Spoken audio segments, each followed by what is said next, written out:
Pak, insya Allah kita yang duduk dan hadir di majelis yang mulia ini kelak nanti di yaumul hisab akan diakui menjadi umatnya Nabi Allah Muhammad dan mendapatkan syafaat dari beliau. Allahumma amin.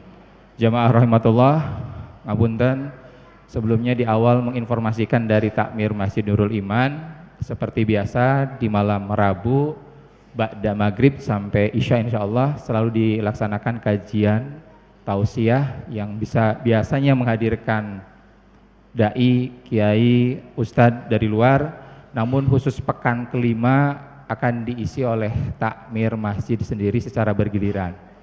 Di pekan 5 bulan-bulan sebelumnya telah diisi oleh Pak Santoso, Bapak Amir Bejo, kemudian yang lain juga, dan insya Allah nanti ke depan juga akan seperti itu. Jadi sebagai informasi awal, ngapunten, mohon jangan sampai kecewa nggih, terutama jamaah yang dari luar Masjid Nurul Iman yang sudah menanti-nanti kajian, tiba-tiba yang mengisi justru dari internal Masjid Nurul Iman.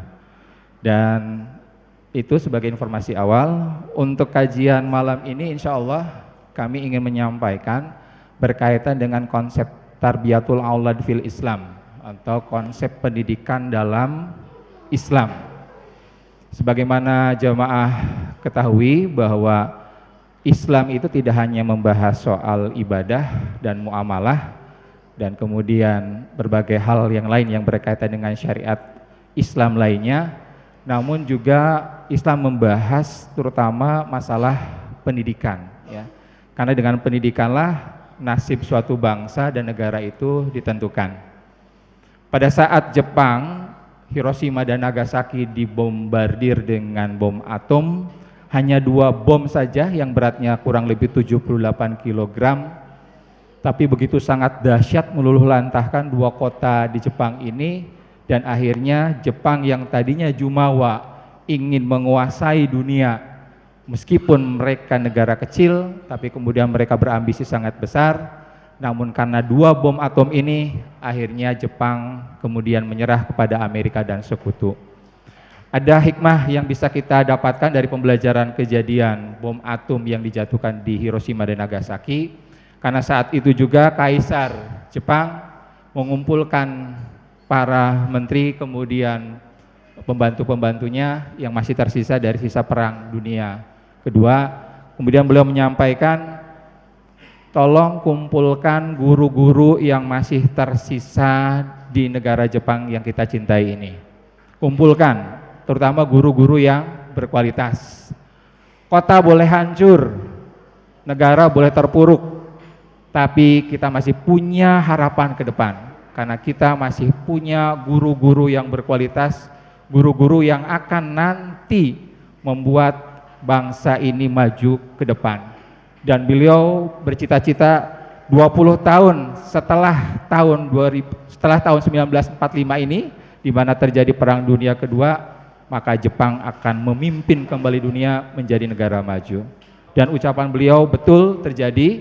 20 tahun kemudian setelah tahun 1945, akhirnya Jepang leading yang menjadi pemimpin dunia dari ilmu pengetahuan dan teknologinya.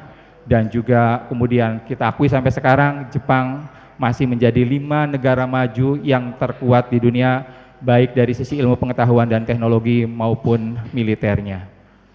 Dari itu jamaah sekalian rahimatullah, bahwa ternyata pendidikan atau tarbiyah itu menjadi sangat penting. Karena konsep tarbiyatul aulad fil Islam itu sangat luas, maka dalam konteks kajian sore hari ini dengan waktu kurang lebih 30 menitan ya sampai 40 menit, mungkin saya akan persempit tarbiyatul di sini atau tarbiyah di sini dalam konsep tarbiyah dalam skup keluarga. Ya, karena kalau berbicara masalah pendidikan nasional, ya pendidikan ini yang sifatnya makro, tentu banyak hal yang perlu kita bicarakan. Namun kalau kita berbicara masalah pendidikan dalam tingkat mikro, dalam lingkup keluarga, tentu akan mudah kita pahami dan bisa kita aplikasikan selepas ketika kita pulang dari pengajian ini. Jamaah rahmatullah, sebelum saya lanjut, saya ingin tanglet kepada Bapak Ibu jamaah sekalian. Kinten-kinten Bapak Ibu sekalian yang hadir di sini yang memiliki ananda usia 2 sampai 12 tahun, Siapa di antara Bapak Ibu yang belum pernah menyubit, menjewer, membentak?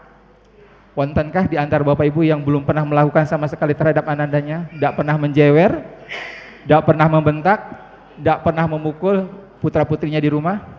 Wonten?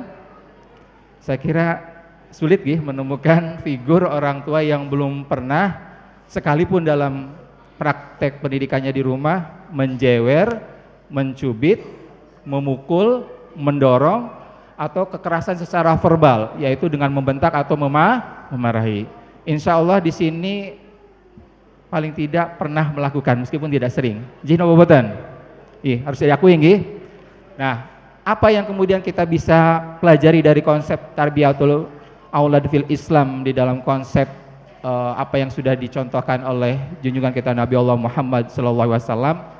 Sebagaimana Allah berfirman dalam surah Al-Ahzab ayat 21, A'udzubillahi minasyaitonirrajim, laqad kana lakum fi rasulillahi uswatun hasanah liman kana yarjullaha wal yaumil akhir wa dzakullaha katsira.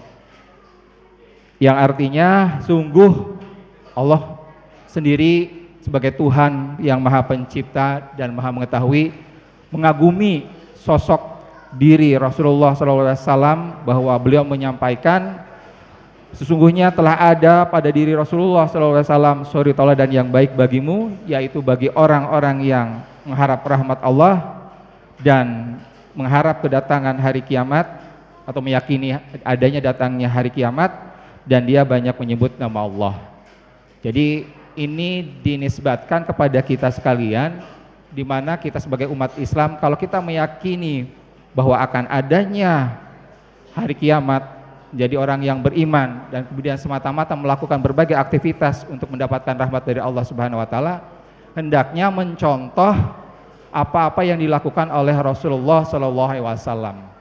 Termasuk juga bagaimana baginda Rasulullah SAW ketika praktek dalam mendidik putra-putri serta cucu-cucunya dan sekaligus kerabat handai tolan yang ada di sekitar rumah beliau. Karena kelebihan konsep Islam, kalau konsep teori-teori lain, teori-teori di barat, banyak teori-teori yang dilahirkan, dipelajari oleh kita sekalian, terutama para mahasiswa yang duduk di S1, S2, bahkan sampai ke S3 program doktoral, mengagung-agungkan teori-teori dari luar, namun sungguh sangat naif ahli, profesor, seorang guru besar, atau orang yang kemudian mencetuskan teori tadi sebenarnya tidak pernah melaksanakan konsep teorinya sendiri. Kita ambil misalkan salah satu teori yang sangat terkenal dalam proses pendidikan, ada teorinya Vygotsky, ada teorinya John Dewey, yang orang-orang barat yang terkenal. Namun kalau kita telisik lebih jauh biografinya, justru sebagian para ahli yang mencetuskan teori-teori tentang kependidikan tadi, ada beberapa yang meninggal kemudian bunuh diri, dan sebagian besar mereka keluarganya tidak harmonis, sehingga tidak mungkin mereka menyelenggarakan atau melakukan kegiatan proses pendidikan di rumahnya dengan konsep teorinya sendiri. Karena keluarganya sendiri tidak harmonis. Bagaimana mungkin bisa melaksanakan, mengaplikasikan teorinya jikalau keluarganya sendiri tidak harmonis? Berbeda dengan konsep Islam, apa yang dicontohkan baginda Rasulullah SAW dalam berbagai kitab, termasuk salah satu kitab yang sangat terkenal, Abdullah Nasir Ulwan, yang tadi saya sempat sebutkan judulnya, yaitu Tarbiyatul Aulad fil Islam, bagaimana konsep pendidikan di dalam Islam, diperkuat juga dalam buku Prophetic Parenting, ya, At-Tarbiyah An-Nawawiyah li Tifl, jadi karangan Muhammad Nur Abdul Hafiz As-Suwaid. Di sana menyebutkan bahwa baginda Rasulullah SAW sungguh menjadi sosok yang perlu kita teladani, termasuk ketika mendidik putra putri, cucu-cucunya, dan handai tolan kerabat yang ada di sekitarnya.